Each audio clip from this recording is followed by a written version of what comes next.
My next guest is Jennifer Abrams. Jennifer is an international education and communications consultant for public and independent schools, hospitals, universities, and nonprofits. Jennifer trains and coaches teachers, administrators, nurses, hospital personnel, and others on new employee support, supervision, being generational savvy, having hard conversations, and collaboration skills. Jennifer's publications include Having Hard Conversations, The Multi-Generational Workplace, Communicating, Collaborating, and Creating Community, and Hard Conversations Unpacked, The Who's, the Whens, and the What Ifs. Her most recent book, Swimming in the Deep End, 4 Foundational Skills for Leading Successful School Initiatives, was published in 2019. Jennifer writes a monthly newsletter, Voice Lessons, which is available for reading and subscribing to on her website at jenniferabrams.com. Welcome to the podcast, Jennifer. Thank you so much for having me. Well, thanks so much for being on. And I've listened to you on other podcasts, and we met briefly over the summer in Danny Bauer's Mastermind. You were a guest, and we did a little bit of breakout room and discussions then. And I previously read your book, Having Hard Conversations, but I know we're going to be talking about your upcoming publication today. But first of all, I wanted to ask about a time when you were in the trenches and managed to crawl out. I've got 2 examples. I was teaching. I taught for about a decade and then stayed within my district for another 16 years, which will be the second trench thing. I was a high school English teacher and things were getting a little tight. It felt like, and I love high school English teachers, so there's nothing wrong with being a high school English teacher. They're some of my best friends. For me, Macbeth dying in the 5th act, every hour that I was teaching that play was a little small for me. And I was also in a space physically, something was going on with my body. I didn't know what was going on, and I was in a relationship. So there was the, like, should you get married? What's going on with your body? And what are you doing in this job? And so I was really in a trench. I mean, I couldn't see daylight. I couldn't see what was going on. Ultimately, a couple things happened that got me out of that trench. And I don't know if it was divine intervention or whatever, but I broke up with the guy. I went and I just sort of had to deal, and there was just a lot of emotional pain. And I ultimately was diagnosed with MS that summer. And I then was like going to quit my job, and people were like, no, you know what you should do? You should become a new teacher coach. We can change your job so that you can stay within the school system, but you don't teach high school English and you still love teachers, and you should do that. And it was sort of divine intervention, and I'm still friends with the guy. My multiple sclerosis is fine. And I worked there for another 16 years. It was an interesting in the trenches. I then was in the trenches as at the district office level for another 16 years. And it was the same thing. It was, this is too small for what I want to try to do. And I received a bunch of love from people and support to go down in my percentage and to build up a business. And what got me out of the trenches that time, honestly, was that Obamacare was coming. And I was able to go on state stuff. So it's been the system that allowed me to kind of do stuff, but it wasn't until things could happen that were bigger than me. And so I would encourage anybody to not wait until they get sick, make decisions to leave the trenches. Yeah. Well, those are really inspiring stories, and we see what an impact you're making upon educators worldwide. I mean, you said to me in the pre-chat how you're working with people in Hong Kong and several other countries in American institutions abroad. And had you still been working for a school district, you would have not really had time for all the consultancy that you're doing and all the writing that you've been doing for all these years. So Yeah, I really admire the fact that, you know, you found a place that where you can use your potential to the fullest. Right. Right. Yeah. Oh, yay. You talked to me a little bit about your upcoming publication. It's coming out in April of 21, and it's called Stretching Your Learning Edge, Working Up at Work. Growing up at work, baby, growing up.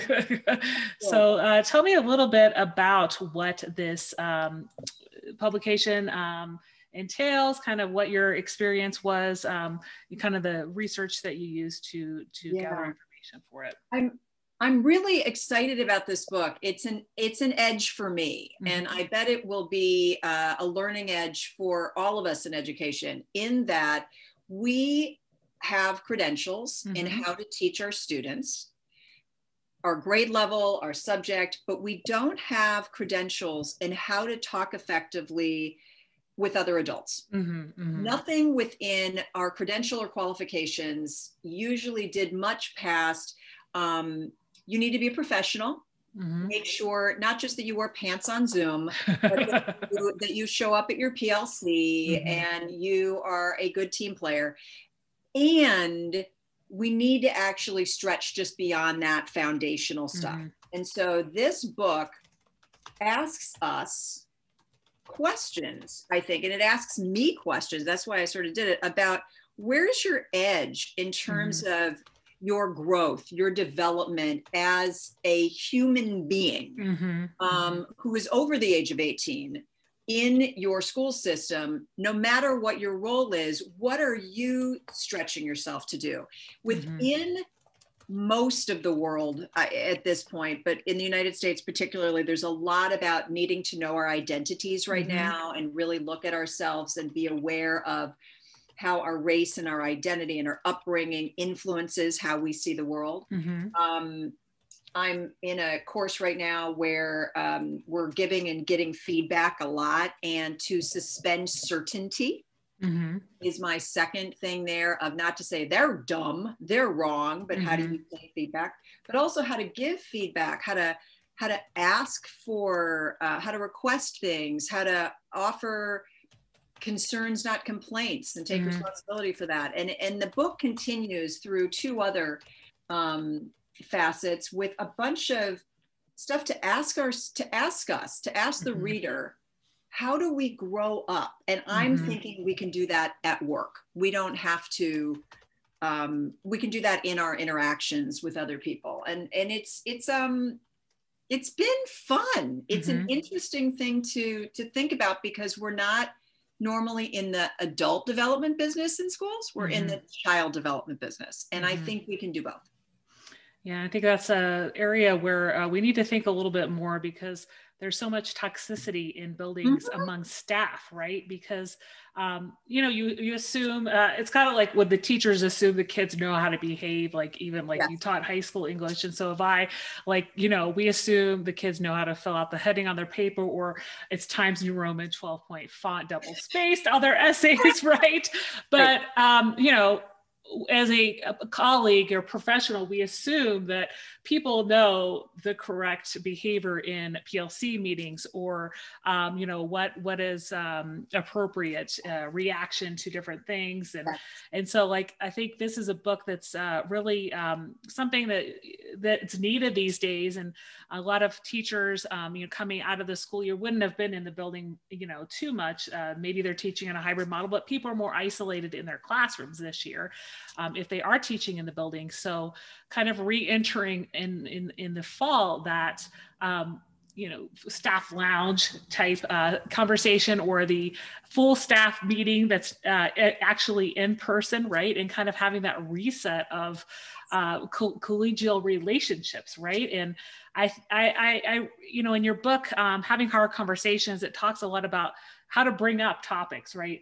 Either as a supervisor or as a colleague to colleague, supervisor to subordinate, and vice versa. And is this new book kind of a little bit of takeoff on the having hard conversations, or it's more of a kind of a handbook into how to, you know, connect or, you know, have those, let's say, more professional conversations at work. Yeah. So what's the difference between the two? Oh, so having hard conversations was literally saying, if you see something that's educationally unsound, physically unsafe, or emotionally damaging, it doesn't connect to expectations. How do you find your voice around that in humane and growth producing ways? That is, I would say, sort of a slice of one of the facets that we're talking about. Okay. This to me is far broader. Okay. And that's where I think it's sort of on my learning edge. It asks us not just to think about our language, but to do sort of a self-talk, a self-assessment, some internal work about knowing our identity. How do we suspend our certainty? How do we get flexible with our thinking? Then it goes into taking responsibility for your language. And one piece of that is hard conversations. But also there are so many other linguistic things that we need to own and be better at. One of the other things is to believe, this is an interesting one, engage in reciprocity. Do we believe it is our job to be a value add in a group?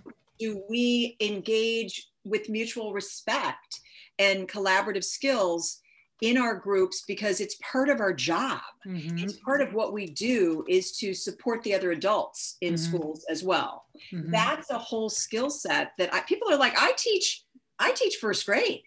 Like, actually, there's so much more than you do than just teach those 25, 30 kids. There's a skill set around engaging in reciprocity, and there's a belief that you give and get in groups. And then sort of what we were thinking about the toxicity, I call it build resiliency, but it's really about how do you not ooze your emotional and psychological stuff onto others? How do you deal with that emotional hygiene? How do you sustain commitment? How do you deal with disappointment?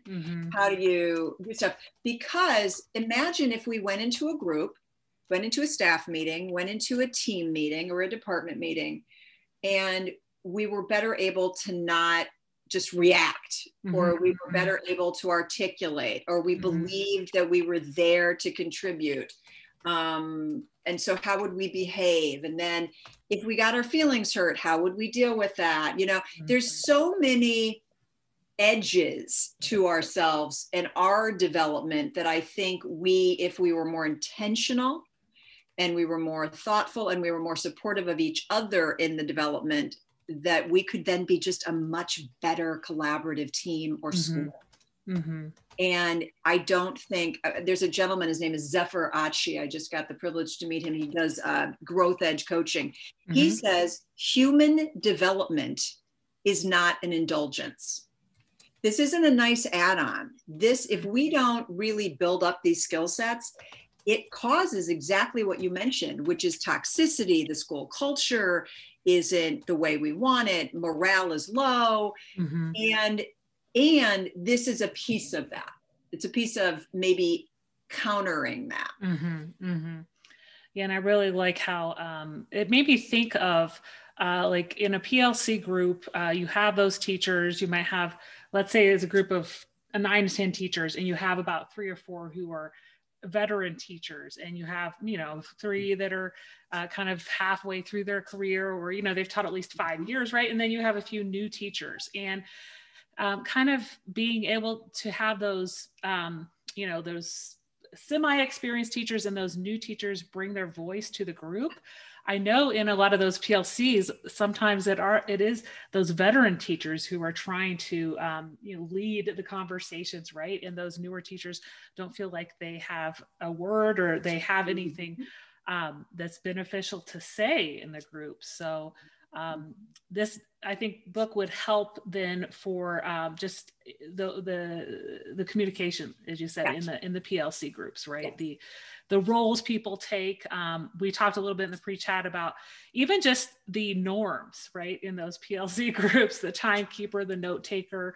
I've been in PLC groups in different schools, and only one school I was in did they actually have those norms, right? Where everybody had, it was probably 7 or 8 teachers in the department, and we all had our own jobs, and, it helped the meeting run efficiently.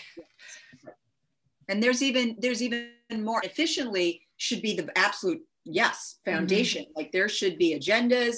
We should be our best adult selves. We should have tasks. We should be efficient and consistent and all of that. And there's still the eye roll. There's the I wonder why I'm thinking that. That's interesting. More about that. It's about teaching people to be a little bit less, well, not to be less anything, to be more developed, to even see outside themselves. We are so busy, and it's one more thing.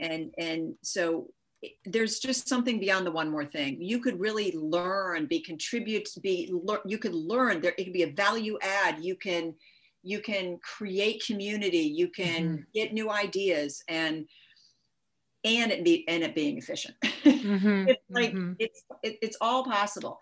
I have people who are like, wow, we're too busy for this. I'm like, you can't afford to not do this. Yeah. It will actually make things easier.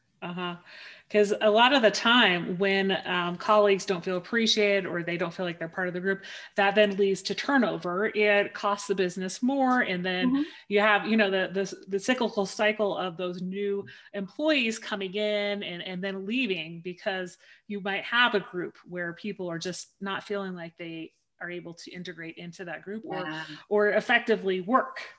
Yes, it's all there. There's so many ways to explore the benefits of this.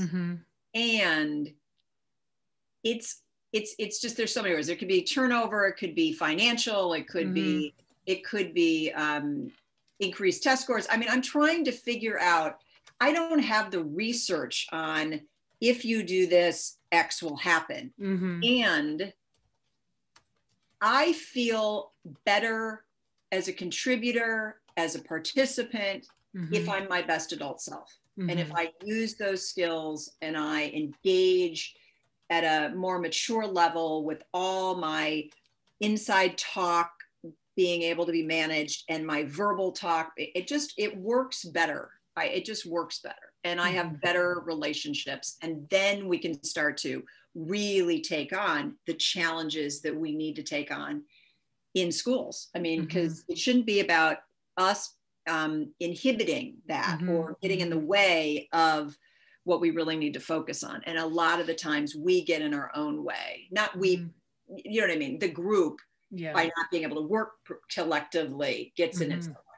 Yeah. And I think, especially at the secondary level, the kids pick up on that, right? They, you might be teaching right after a PLC meeting. And if it was just a negative meeting, kids can tell something was wrong. Or, if there's tension between a couple of colleagues, they know so-and-so must hate so-and-so, right? So, it's always, that school culture always trickles down from the adults to the kids. Right. And if we say that we are, we're interested, not just in our content, but in the well-being and development of our children, that we're interested in making sure that the social emotional development of kids is something that we value, we need to actually model it, I think. And so the adults need a little bit of support, and that's what this book is.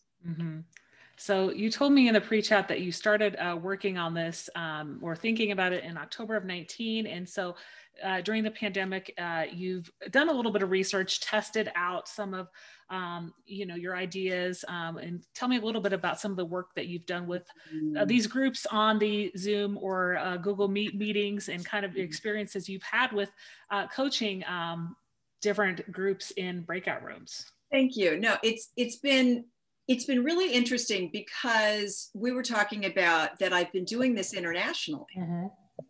And if I'm working with schools in Africa, for example, about your individual development and how that contributes to the collective work, I am because you see me, you know, sort of Ubuntu is yes, it is the world views that I'm picking up in the work has been really interesting. People are like, yeah, this is exactly what you must do. This is how we live. One person I think I might have shared with you in Canada's First Nations, identifies as a First Nations woman in the northern part of Manitoba. And I was talking to her about one of the skills about suspending certainty and not being so about advocating and this is what we should do. Blah, blah. And she listened and she said, that's such a Western thing. And I said, excuse me? She goes, I've worked in the big city and everybody here just wants to just tell people what is right and nobody wants to suspend their certainty. Whereas in my town and with my tribe, this would be just common sense. And so depending on where I'm working, if you already have, you work in a mindset that there is, you know, my right way, or there's one right identity, or it's all about hierarchy or whatever, different parts of this don't resonate as much. And then all of a sudden I work with other cultures and they're like, yeah, what's the big deal? So I think it's been different. I'm working in different ways. So a 5-week asynchronous and then synchronous stuff, 2 shots with a team of a couple hours every day. Different groups are looking at it differently. And it's been really cool to see how I have to grow up to connect. It's stretching me. It's stretching me to modify it and that's exactly what I want to do. I want to become more other focused and bigger and more expansive in my ability to communicate. So it's been kind of fun. And it of course has been done on Zoom. I haven't left my home office in 11 or 12 months. So, you also talked to me about teachers need to ask why we all have to be responsible in the group. You know, with the school systems, you know, there are structures for the kids, right? Of when to use a restroom, when to eat, those type of things. You know, and the adults, obviously, you know, if you're teaching classes, you only have a certain time to eat and use a restroom. But, you know, we kind of all need to work together to be responsible when it comes to, you know, keeping those norms, like you said. I also think there's even beyond that. Of course, there is the foundational, whatever the school handbook is about what we value here and how things should go. I'm stretching people to say, how you ask for help, seek clarity. That's on you too. It isn't just, they're totally vague. There's no transparency. There's totally fuzzy, blah, blah, blah, blah. I completely probably get that. And you have a responsibility to also ask for clarity. People will say, I just don't like this. And I'll say, can you express that as a concern and not a complaint?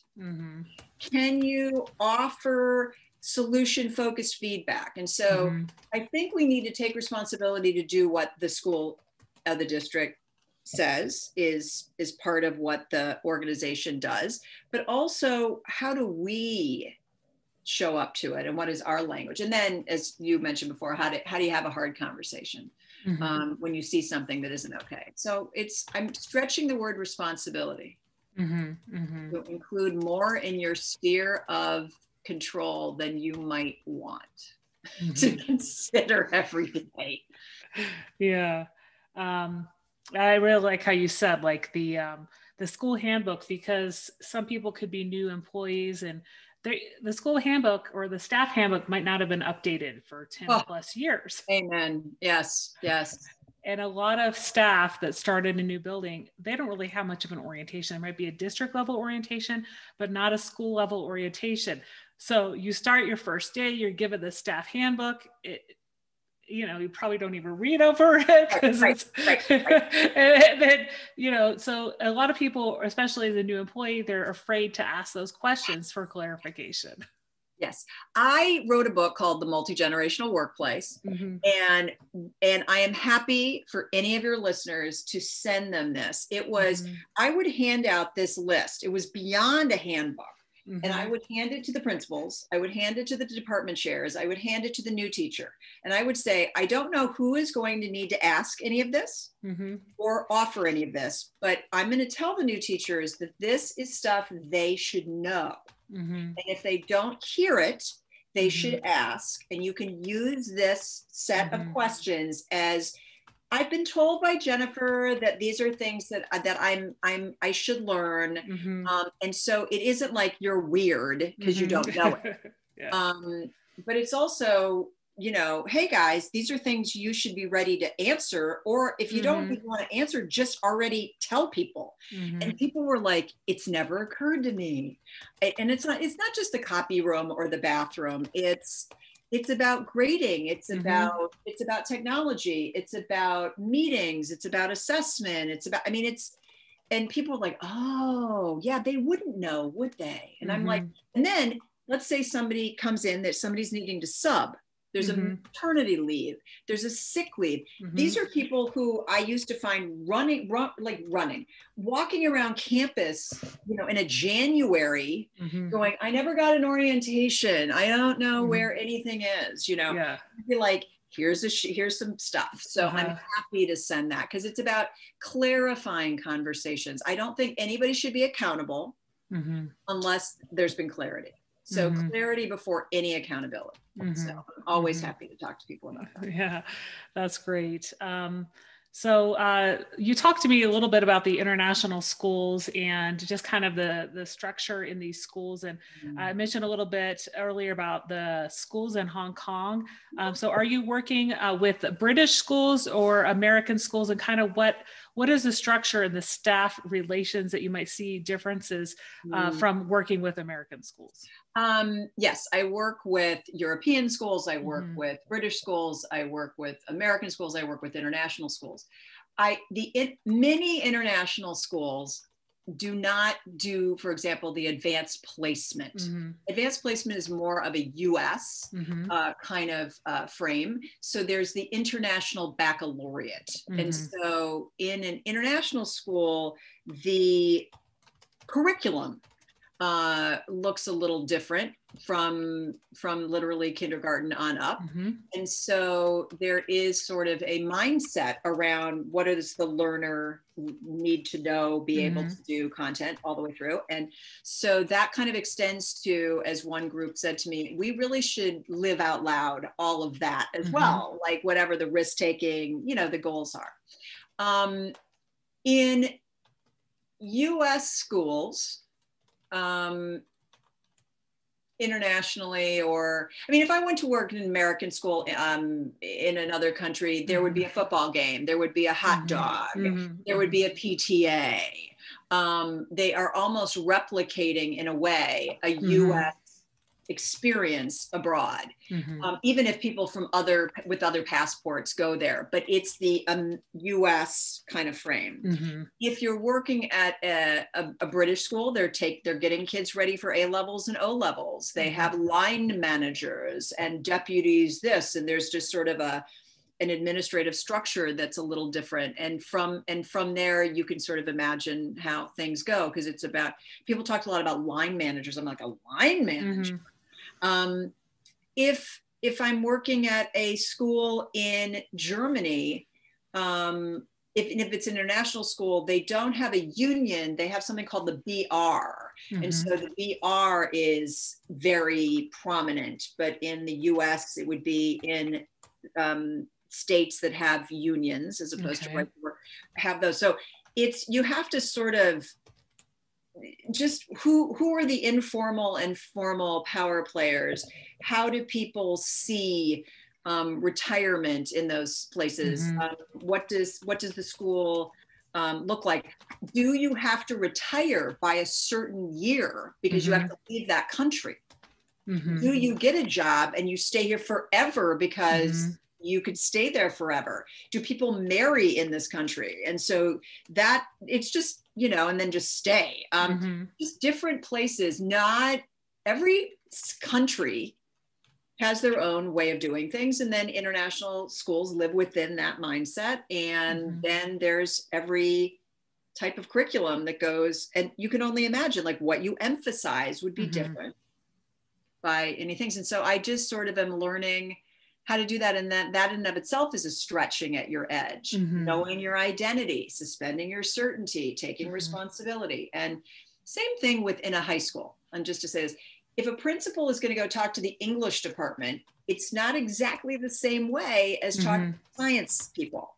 It's like running it's like I had a middle school orchestra a teacher, and he's like, you got to work with the flautists differently than the percussionists.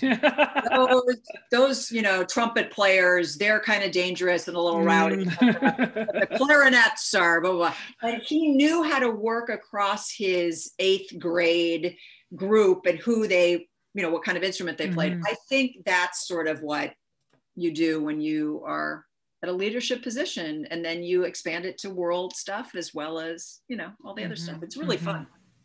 Yeah, and I mentioned in the pre-chat, I worked at a private Waldorf school about 17 years ago in Norway, and we went on a staff retreat at the beginning of the year. So have you worked with any of these international staff where they're actually having that time? And usually in the US, when it's a staff retreat, it means you're having meetings, right? Or it's the teacher work days at the beginning of the school year, but this was actually a 4-day travel somewhere, right? And go on hikes, retreat. So wow. That I haven't done. I've worked in a town, not a city, in Ontario, Canada, where they went on retreat as it was a Catholic school board. So it had a faith base to it. It had a place that they go to cottages instead of cabins like in Minnesota. And they went and they were a community, a faith community. There was prayer, and then there was. So it's really fun. I've only done that in Canada, now that I'm thinking about it. That's not actually true. There was not a retreat, but I've gone to sort of retreat centers to do stuff in the South as well of the US. But no, we don't do that anymore. And I'll tell you what's interesting. People have tried to do that, and family and young children and going away for the weekend ended up generationally being a big stopping block for that. And I think we've shifted just as a school. Like if you've got a lot of young moms, they're saying, I'm happy to come to school, or I'm happy to go someplace else for the day, but I just don't want to be away from my kids. So I think it was also of a different era. Yeah. But yeah, anything for, staff to get to know each other. I worked in a school where they had, at least once a month, they did try to get some type of a event, like the paint, the cocktails and canvas type events, bowling, whatever, making sure that you had that option. Not everybody had the time during the weekend, right? But that they had those events that staff could, get to know each other outside of school and have conversations that were school related, right? I know also, and I live in the state of California, that many of the teachers in my former district don't live close to the place they work. And so it was, oh yeah, I'd love to go to happy hour, but my commute is so long, or I've got kids at home. So I think it's really dependent on so many factors. Whether, I don't know, I'd have to think about it. Faith-based schools or small towns or people that live in the town can make that happen easier because they're community already, or international schools do a lot of that because they're in compounds or sections of a town where the most of the people around them don't speak English, or so they have more of a strong community focus. It's really interesting. Just different places have different opportunities. Yeah.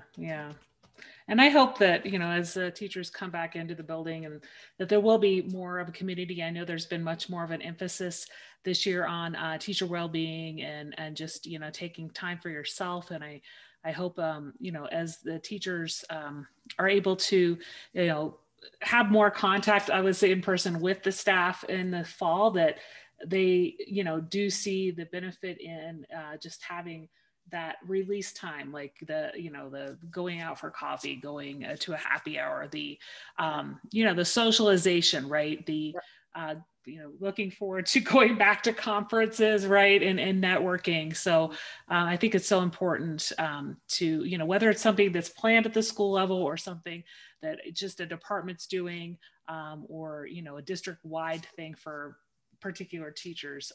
Those are always beneficial. Out of everything we talked about today, what's one thing in particular you'd like listeners to remember? Oh, that your development matters. And I always heard this, and I think this is an interesting one.